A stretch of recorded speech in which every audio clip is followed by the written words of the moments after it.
राज्याचे उपमुख्यमंत्री अजित पवार यांच्या मुलाची राज्य सरकारकडून विशेष काळजी घेण्यात आली आहे। पार्थ पवारांना Y+ दर्जाची सुरक्षा देण्यात आली आहे। शासनाकडून आदेश पारित असल्याची माहिती पुणे पोलीस आयुक्त अमितेश कुमार यांनी दिली आहे। पार्थ पवार हा अजित पवारांचा मोठा मुलगा असून गेल्या लोकसभा निवडणुकीत मावळ लोकसभा मतदारसंघातून लोकसभेची निवडणूक त्यांनी लढवली होती। आता ते आई सुनेत्रा पवारांच्या प्रचारात सक्रिय झालेत।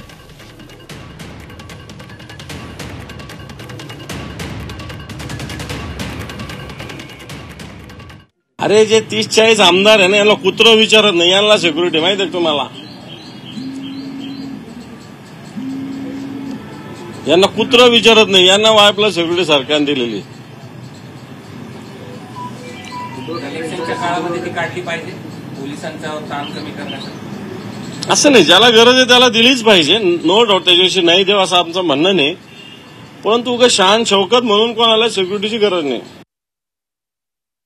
काय कशाला मोदी साहेबांनी जी सिक्युरिटी ती द्यायला काय हरकत आहे? त्याच्याचबरोबर 2 रणगाडे पुढे मागे ठेवावेत।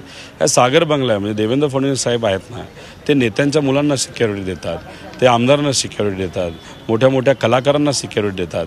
पण सामान्य लोक कोयता गँगमुळे जे त्रस्त आहेत त्यांच्याबद्दल तुम्ही काय करत नाही। आज गुंडागर्दी मोठ्या प्रमाणात वाढली त्याबद्दल तुम्ही काय करत नाही। राजकीय लोक गुंडांचा वापर करतात त्याबद्दल तुम्ही काय करत नाही। महिलांवरचे अत्याचार वाढत चालले त्याबद्दल तुम्ही काय करत नाही। म्हणजे सामान्य लोकांना जिथं कुठं अडचणीत तिथं तुम्ही सिक्युरिटी वाढवत नाही, पण नेत्यांच्या मुलांची सिक्युरिटी वाढवत असाल तर कमी कशाला? अजून 2 रणगाडे त्याच्यामध्ये टाकायला काय हरकत आहे?